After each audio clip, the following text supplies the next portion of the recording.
Parte 1. Introdução. O caminho do coração. Por meio do processo de autoconhecimento, descobrimos muitas verdades sobre nós mesmos. Desenvolvi uma metodologia para ajudar as pessoas a despertarem. Ela se chama Caminho do Coração. Nele, deparamos com obstáculos que necessitam ser ultrapassados e aprendemos a identificá-los e removê-los. Quando removemos aquilo que não nos serve mais, abrimos os canais do nosso amor para que ele possa fluir livremente. Capítulo 1. Chaves para a paz interior. A paz é a mais elevada das virtudes. É o anseio secreto de todos os seres. Ela é uma profunda aceitação daquilo que é. É não se opor a nada ou ninguém. Na minha experiência de alcançar esse estado de espírito tão ansiado, a paz brota da entrega. Você entrega todos os seus problemas a Deus e se deixa levar pelo fluxo da vida. Se você não acredita em Deus, entregue ao grande mistério da vida, cuja criação nem a mente científica mais brilhante conseguiu conceber ou reproduzir, ou a consciência presente em cada partícula do universo, que aprendeu a transformar energia em matéria, matéria em vida, vida em pensamento e emoção. O que importa é entregar a algo maior que você, que o precede e que o sucederá. Entregar significa não pensar mais a respeito. Significa confiar que o universo já sabia o que estava fazendo antes de você chegar e saberá o que fazer depois que você deixar essa sua forma transitória atual. Você relaxa e confia. Para isso, é preciso abrir mão do controle. A paz, portanto, nasce de um profundo confiar. Em suma, a paz nasce da fé na vida. Olhando para trás, revendo minha história pessoal, vejo que minha busca pela paz começou quando eu ainda era muito jovem. Antes mesmo da adolescência, entrei numa escola de conhecimentos espirituais. Certa vez um professor disse: as pessoas se autodenominam humanas, mas na verdade são humanoides. Criaturas com cérebro grande, duas pernas que se passam por seres humanos. Na condição atual, as pessoas são incapazes de perceber do que realmente precisam. Acreditam que serão felizes se obtiverem este ou aquele objeto ou título. Mas toda essa ganância somente mostra que são ainda muito imaturas para entender que a verdadeira felicidade somente nasce da paz no coração e na mente. Quando ouvi isso, pensei: será que ele está se referindo a mim? Como ele sabe o que se passa em meu coração? Até aquele ponto, tudo indicava que a paz somente poderia ser atingida através do domínio sobre o mundo material. E, de repente, ouvi essa devastadora crítica sobre a humanidade e perceber nas profundezas do meu coração que isso era verdade foi como um nocaute. Este ensinamento abriu as portas da verdade para mim. Ainda levou algum tempo para eu compreender que minha falta de paz era falta de amor. E que o amor de que eu precisava não viria de forma, não seria recebido, mas brotaria em mim. O amor que eu ardentemente buscava, o amor que me traria a paz, almejada, teria que nascer e fluir livremente de dentro de mim. Quando digo compreender, quero dizer entender, de uma forma mais profunda. Entender com o coração, não só com a mente. Foi quando eu finalmente percebi que estava andando na direção oposta à paz. O objetivo era amar. Então, eu teria que aprender a dar sem querer receber algo em troca. Ao reconhecer que estava fora do caminho, pude dar o primeiro passo em direção à paz. A verdadeira paz somente brota quando você desperta a capacidade de doar-se desinteressadamente. Eu pude perceber que minha vida frequentemente se resumia a uma eterna tentativa de forçar o outro a me amar. Graças a esse ensinamento, me dei conta de que a paz reside em amar, o outro sem querer nada em troca. Como base nos conhecimentos que adquiri em minha jornada, criei uma metodologia psicoespiritual para ajudar os buscadores a reencontrarem a amorosidade e espontaneidade perdida. Este método, que eu chamo de Caminho do Coração, será descrito e detalhado ao longo deste livro. Porém, considero importante elucidar diversos conceitos sobre os quais ele se assenta, porque desde já vamos lidar com alguns deles. No mais profundo, somos uma centelha divina. Somos uma manifestação de amor. Essa essência divina e perfeita eu costumo chamar de eu superior. Ela é sua alma, que é uma porção da alma universal, que é Deus ou o grande mistério da vida. Quando essa centelha divina penetra este plano da existência, ela começa a se esquecer de sua origem divina e perfeita. O meu trabalho é justamente ajudá-lo a lembrar dessa sua essência original. Não é preciso acreditar em reencarnação para aprender este conceito. Os pesquisadores na área da física chegaram a uma conclusão semelhante ao descobrir que nossos corpos são feitos do mesmo material originado no Big Bang, a explosão que criou o universo. Eles concluíram que somos feitos de poeira, de estrelas. Somos parte da mesma matéria que compõe o resto do universo. Somos um com o todo, apenas organizados de maneiras diferentes. A ciência a cada dia descobre novas conexões que revelam um mundo interdependente, no qual cada parte se relaciona com o todo. É disso que eu estou falando.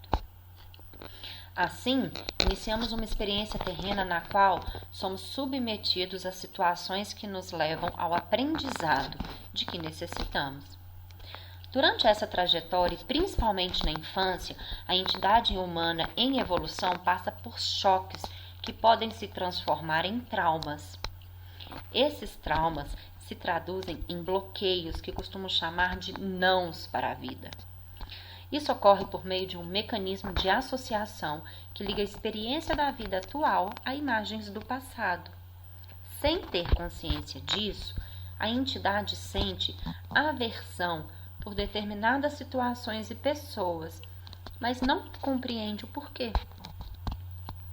Ela nega os sentimentos negativos gerados pelos traumas e os esconde em algum lugar obscuro da consciência, entre parênteses, o subconsciente. Nasce assim o que em psicologia chamamos de sombra, e que eu também chamo de eu inferior, ou ainda de criança ferida. Trata-se de uma entidade, um corpo feito do que, por ser inconsciente, exerce grande influência sobre nossas vidas. Podemos dizer, então, que ocorre uma cisão interna. É como se fôssemos divididos em duas partes, ou dois corpos. Um deles é real, o outro é falso. Um falso eu é criado, e a criança começa a desenvolver máscaras para sustentá-los. Por exemplo, se a criança por alguma razão sentiu raiva dos pais e negou esse sentimento, ela usará uma máscara para esconder essa raiva nas situações da vida presente. Ela será uma falsa boazinha, que terá uma fala paciente ou uma falsa tolerância. Só que a máscara tem um custo muito alto. Ela custa a nossa liberdade e a nossa espontaneidade. Por quê? Para sustentar essa mentira, precisamos estar sempre alertas, organizando nossas estratégias, escolhendo cada palavra e premeditando cada ação. Vivemos com medo, pois não queremos que os outros descubram quem realmente somos. Isso é uma prisão. O caminho do coração é um método que nos ajuda a identificar a mentira, abandonar as máscaras e encarar o eu interior. Abre parênteses, ou falso eu, fecha parênteses. Para integrar esses aspectos negados e, finalmente, revelar a sua essência, o eu superior ou eu real. Nele, utilizamos algumas chaves que abrem as portas para o despertar da consciência amorosa e da paz interior. silêncio. A primeira chave é o cultivo do silêncio, porque é nele que podemos ouvir a voz do coração. Quando você compreende isso, naturalmente, procura cultivar o silêncio na sua vida diária. Na maior parte do tempo, ainda que estejamos quietos externamente, o ruído continua na mente, porque ela se encontra ocupada com pensamentos compulsivos, aqueles que ocorrem sem que tenhamos consciência deles.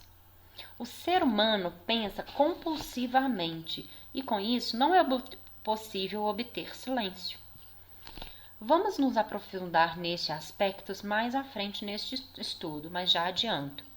O pensamento compulsivo é um dos grandes males da humanidade. Compreender isso é o primeiro passo para alcançar o silêncio, inclusive na mente. Porque então você pode observar a torrente de pensamentos que passa através da sua mente sem se identificar com ela. É como os pais que aprendem a conviver com o incômodo, com a algazarra dos filhos, que para um visitante pode parecer perturbadora. À medida que se desidentifica dos pensamentos e foca cada vez mais o espaço vazio entre um pensamento e outro, você entra em um profundo estado de quietude. Somente então você poderá ouvir a voz do eu superior, uma expressão que eu uso para referir ao Deus que habita cada um de nós, a centelha da vida que pulsa em cada átomo e em cada célula, o mistério do universo que brilha em você. Todos cometemos em nós a sabedoria do universo e cada elétron em cada cromossomo do nosso corpo. Mas esse conhecimento não se revela à mente. Ele só está disponível ao coração e é o eu superior. É preciso dizer que haverá aqui um bocado de solidão. A realização espiritual, ou seja, amorosa, passa necessariamente pela solidão. Em algum momento você vai ter que encarar a si próprio. Por isso, é fundamental aprender a ficar sozinho e em silêncio. Você também pode chamar essa prática de meditação. Mas eu não quero que você se perca no labirinto de ideias e conceitos. Simplesmente se recolha e permaneça em silêncio. Honestidade. Honestidade não quer dizer sair por aí dizendo aos outros tudo o que pensamos ser verdade, considerando o fato de que o outro pode não estar pronto para ouvir o que temos a dizer, o que pode gerar mais conflito e mais guerra. Seguir a verdade significa ouvir o chamado do coração. Se há desconforto e sofrimento na sua vida, significa que ainda há uma camada de mentira envolvendo-o. Seja corajoso para encarar suas mentiras. Sem coragem, você não será capaz de encarar a verdade. Procure identificar as situações em que você ainda não consegue ser honesto consigo mesmo e com a vida. As situações em que você tem que usar uma máscara e não pode ser autêntico e espontâneo. Ou aquelas em que você tem que fingir que é diferente do que é. Dê uma olhada nas diversas áreas da sua vida. Essa é uma tarefa difícil, mas certamente será muito gratificante. Ação correta. Ação correta é sinônimo de discernimento e bom senso. Não tem nada a ver com moralismo. A ação correta não depende de uma confirmação do mundo externo. Não é seguir um manual com regras pré-estabelecidas sobre o que está certo ou errado. Ela é uma ação determinada pela intuição, que é a voz do seu coração. É ter coragem de ser você mesmo, autêntico e espontâneo. Portanto, não é o comportamento externo que define a ação correta. O mesmo comportamento pode ou não ser fruto da ação correta, dependendo da motivação interna. Não violência. Não violência é a ação altruísta ou ação sem ego. é purificar o seu canal de toda brutalidade. Significa deixar de ser canal da destruição e da maldade, que provoca sofrimento no outro e em si mesmo, não importa em qual nível. Amor consciente. Para manifestar o amor consciente, é preciso primeiro reconhecer o seu desamor. Procure identificar em quais situações e com quem você ainda não pode ser amoroso. Onde e com quem o seu amor não flui livremente. Em que situação seu coração se fecha? Por meio deste processo de limpeza interior, descobrimos muitas verdades sobre nós mesmos. Aprendemos como identificar, a remover os obstáculos que emergem quando trilhamos o caminho do coração. A cada pedaço de lixo que removemos, abrimos os canais para que nosso amor flua livremente. Presença. Essa é a chave mestra que ilustra toda a escuridão. Então, por que não vamos diretamente para ela? Porque nem todos estamos prontos para utilizá-la. A mente humana está muito identificada com traumas e jogos. Por isso, antes de podermos usufruir dessa chave, até que estejamos prontos para ancorar a presença, é necessário passar por um processo de purificação e transformação do eu interior. Esse estágio da consciência sobre o qual iremos falar mais adiante e que está relacionado basicamente ao sofrimento causado por choques de dor que sofremos ao longo da vida, principalmente na infância. Serviço desinteressado. Este é o amor em movimento. É quando você pode se doar verdadeiramente ao outro, sem máscara, sem necessidade de agradar ou de fazer o que é certo. Você se torna o amor que se move em direção à construção. Lembrança constante de Deus. Naturalmente, você começa a manifestar a lembrança constante de Deus e convém recordar o que já dissemos antes. Quando me refiro a Deus, estou falando do mistério da vida, da centelha divina que habita em você, da consciência existente em tudo. Quando pode fazer uso dessa chave, você vê Deus em tudo e em todos. Sua vida se transforma em prece, uma oferenda ao grande mistério. Você se torna capaz de olhar para o outro além das aparências. Você reconhece a divindade em tudo e a reverencia. Este é um sincero namastê, a saudação frequentemente utilizada no Oriente para saudar e se despedir, pronunciada com as duas mãos juntas em reverência e que significa: o divino em mim saúda o divino em você. Colocamos essa chave em prática, naturalmente você vivencia. Esse é um sincero namastê, a saudação frequentemente utilizada no Oriente para saudar e se despedir, pronunciada com as duas mãos juntas em reverência e que significa: o divino em mim saúda o divino em você. Colocando essas chaves em prática, naturalmente você vivenciará a paz. Essa é a minha experiência. É importante dizer que, em muitas partes desse livro, faço menção a uma série de termos utilizados nas palestras do Patchwork, metodologia psicoespiritual apresentada por Eva Pierrados e lindamente codificada nos livros Não Tema o Mal, Criando União e Entrega ao Deus Interior.